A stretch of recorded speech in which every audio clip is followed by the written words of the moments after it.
Nombreux ont été les événements qui prouvent que nous sommes à la fin des temps. Nous pouvons déjà le constater avec l'augmentation de la faim, de la maladie, avec les changements climatiques de plus en plus fréquents, et aussi avec l'être humain qui s'éloigne de plus en plus de Dieu.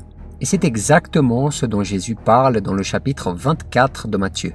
Regardez ce qu'il a dit. « Une nation se dressera contre une nation, et un royaume contre un royaume, et il y aura en divers endroits des famines, des pestes et des tremblements de terre. Tout cela sera le commencement des douleurs. Alors on vous livrera à la persécution, et l'on vous fera mourir. Vous serez détestés de toutes les nations à cause de mon nom. Beaucoup trébucheront alors, et ils se trahiront, se détesteront les uns les autres. Beaucoup de prétendus prophètes surgiront, et ils tromperont beaucoup de gens. À cause de la progression du mal, l'amour du plus grand nombre se refroidira. » Remarquez que la méchanceté est l'une des choses dont Jésus a dit qui augmenterait dans le monde peu avant son retour. Et c'est exactement ce qui se passe aujourd'hui, n'est-ce pas? Ou pensez-vous que le manque d'amour pour les autres a augmenté par hasard? Bien sûr que non. Et celui qui le confirme est l'apôtre Paul. Lisons ce qu'il a écrit dans sa deuxième épître à Timothée. « Sache que dans les derniers jours, il y aura des temps difficiles. Les hommes seront égoïstes, amis de l'argent, vantards, orgueilleux, blasphémateurs, rebelles à leurs parents, ingrats, impies, insensibles, implacables, calomniateurs, violents, cruels, ennemis du bien, traîtres, emportés, aveuglés par l'orgueil, amis du plaisir plutôt que de Dieu. Ils auront l'apparence de la pitié, mais renieront ceux qui ont fait la force. Nous vivons dans les derniers jours et c'est exactement ce que je veux prouver dans la vidéo d'aujourd'hui en vous montrant les 7 péchés qui gouvernent le monde avant le retour de Jésus. Comme ça, vous aurez l'opportunité d'être conscient et de ne pas pratiquer l'un d'entre eux. D'accord? Nous tenons à remercier nos frères et sœurs, et en particulier et de manière spéciale à ces frères et sœurs qui soutiennent notre chaîne par le bouton « Rejoindre ». Ces personnes ont décidé de devenir membres officiels de notre chaîne pour soutenir cette œuvre et nous aider à poursuivre ce travail. Et si vous regardez maintenant et le souhaitez, vous pouvez nous soutenir aussi et devenir membre en cliquant maintenant sur le bouton « Rejoindre » qui se trouve juste en bas. Rappelez-vous que nous vous laissons toujours un lien important dans la description et dans les commentaires épinglés et nous vous invitons à cliquer dessus pour découvrir. Quelques-uns d'entre vous se sont plaints qu'ils ne sont pas avertis de nos nouvelles vidéos.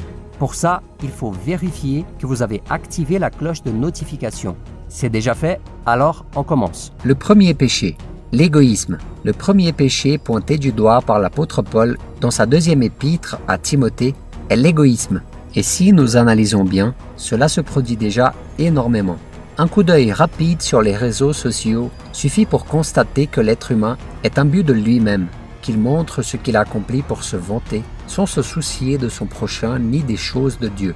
L'égoïsme est l'une des pires maladies spirituelles de tout ce siècle, car il tue l'essence de l'homme et l'éloigne du Seigneur. Cela va à l'encontre du principal commandement de Jésus, qui veut que l'on aime Dieu de tout notre cœur et notre prochain comme nous-mêmes.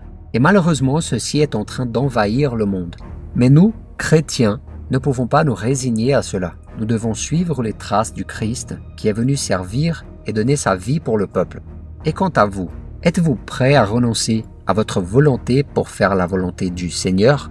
Le deuxième péché, l'avarice. Le deuxième péché que l'apôtre Paul évoque dans sa lettre est l'avarice, ce qui n'est rien d'autre que l'amour de l'argent.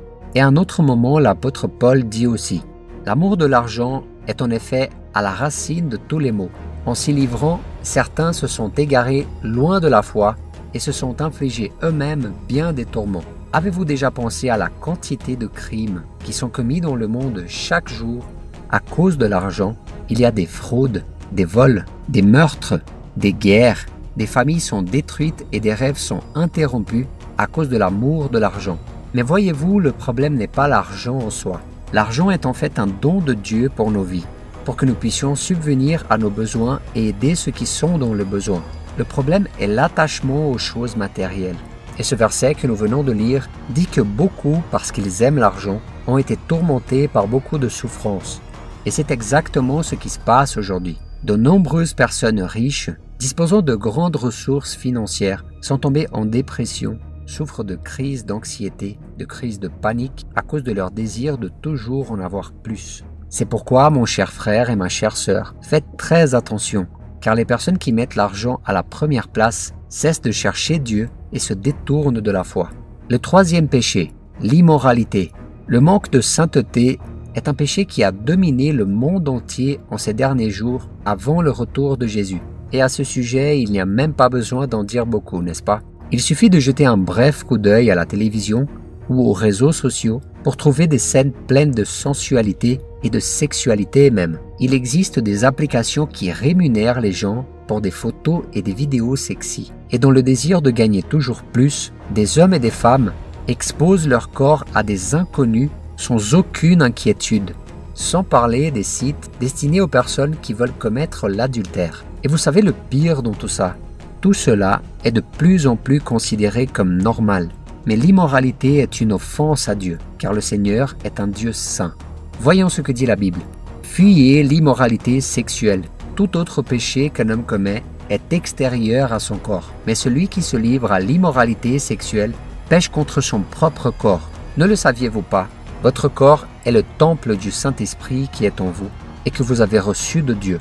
Vous ne vous appartenez pas à vous-même, car vous avez été racheté à un grand prix. Rendez donc gloire à Dieu dans votre corps. Mes frères, si nous voulons vivre avec le Christ et régner pour toujours avec lui, nous devons nous repentir de nos péchés et mener une vie de sainteté. Fuyez donc l'immoralité et vivez pour la gloire de Dieu. Le quatrième péché, le blasphème. Il s'agit du péché le plus grave qu'une personne puisse commettre et malheureusement nous le voyons se produire tout le temps, dans les feuilletons, dans les films et les séries, dans la musique et aussi sur Internet. Voyons ce que Jésus a dit. C'est pourquoi je vous dis, tout péché, tout blasphème sera pardonné aux hommes, mais le blasphème contre l'Esprit ne leur sera pas pardonné. Celui qui parlera contre le Fils de l'homme, cela lui sera pardonné. Mais celui qui parlera contre le Saint-Esprit, le pardon ne lui sera pas accordé, ni dans le monde présent, ni dans le monde à venir. Le blasphème consiste à dire du mal, à maudire, à offenser ou à inventer des mensonges. Et nous savons que les pharisiens ont toujours fait cela contre Jésus. Mais il a lui-même dit que même cela pouvait être pardonné. Le grand danger était de blasphémer contre le Saint-Esprit. Savez-vous pourquoi? Car la fonction du Saint-Esprit est de convaincre l'homme du péché et de le conduire à la repentance. Et pour être sauvé, la personne doit se repentir de ses péchés. Par conséquent, celui qui blasphème contre le Saint-Esprit ignore le seul qui peut le convaincre d'abandonner le péché pour recevoir le pardon. Et peut-être vous vous demandez, ai-je déjà blasphémé contre le Saint-Esprit? Mon frère, le simple fait de vous donner la peine de vous poser la question signifie que vous n'avez pas blasphémé contre le Saint-Esprit. Celui qui blasphème contre le Saint-Esprit ne se sent pas mal et coupable pour ça, et il n'a pas l'intention de changer de vie. Jésus a clairement dit qu'il ne mettrait pas dehors celui qui vient à lui. Alors confessez votre péché et vous recevrez le pardon. Amen. Le cinquième péché, la commodité. Qui d'entre nous n'aime pas être dans sa zone de confort, n'est-ce pas? Nous aimons que les choses restent comme elles sont tant que nous nous sentons à l'aise. Et l'un des principaux signes que nous sommes en état de commodité est lorsque nous ne prenons pas de décision ou de responsabilité qui pourraient nous mettre mal à l'aise. Mais pourquoi serait-ce un péché? Parce qu'il vous est impossible de répondre à l'appel de Dieu et de porter sa parole aux gens sans quitter votre zone de confort. L'apôtre Paul a dit que l'évangile, c'est la puissance de Dieu pour le salut de tout homme qui croit. C'est-à-dire qu'il est capable de changer la vie des gens et de restaurer les familles. Mais lorsque vous êtes complaisant, au lieu de ressentir le désir de partager l'amour de Dieu, vous vous contentez d'assister à l'église et de penser que vous avez déjà rempli votre rôle de chrétien. Et en ces temps récents, les distractions et les divertissements augmentent beaucoup. Les gens passent des heures, des jours et des semaines à regarder des séries télévisées, à écouter de la musique, à jouer aux jeux vidéo, à sortir avec leurs amis, et ils ne se rendent même pas compte que Jésus peut revenir à tout moment. Ainsi, le meilleur moyen de vaincre le péché de la commodité est de combattre sa chair et de s'unir aux personnes qui ont marché avec Dieu. Amen. Regardez ce que nous dit la Bible. Si donc quelqu'un sait faire ce qui est bien et ne le fait pas, il commet un péché. Le sixième péché, l'arrogance. Une personne arrogante est une personne qui pense être meilleure que les autres et qui n'a aucun intérêt à écouter d'autres opinions, car elle pense avoir toujours raison. Leur vanité est plus grande que tout, y compris leur amour pour Dieu. et c'est un péché de plus qui a dominé le monde, n'est-ce pas? Prenez une minute et réfléchissez. Combien de personnes connaissez-vous qui se considèrent plus intelligentes et même plus spirituelles que les autres? Dites-le nous dans les commentaires. Mais ce que ces personnes sont loin de savoir, c'est que l'arrogance ne mène qu'à la destruction et à la séparation avec Dieu. Après tout, Dieu s'oppose aux orgueilleux, mais il fait grâce aux humbles.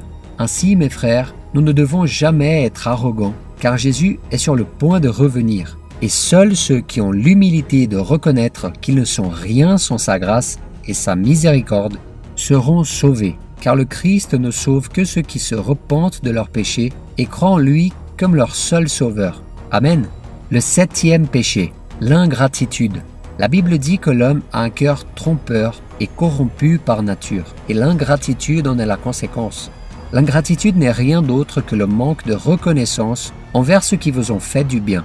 Et soyez sincères, combien de fois avez-vous remercié Dieu pour quelque chose aujourd'hui? Combien de fois l'avez-vous fait hier? Combien de fois avez-vous dit merci au Seigneur?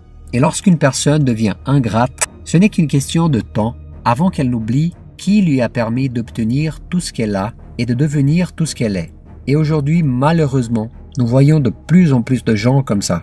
Ils reçoivent des dons et des talents, ils sont bénis par la sainteté, la paix, les biens matériels, et pourtant ils ne reconnaissent pas la main de Dieu et ne le remercient pas pour tout ce qu'ils reçoivent. Et c'est exactement ce qui est arrivé à Jésus lorsqu'il a guéri 10 hommes lépreux. La Bible dit qu'un seul de ce groupe est revenu le remercier.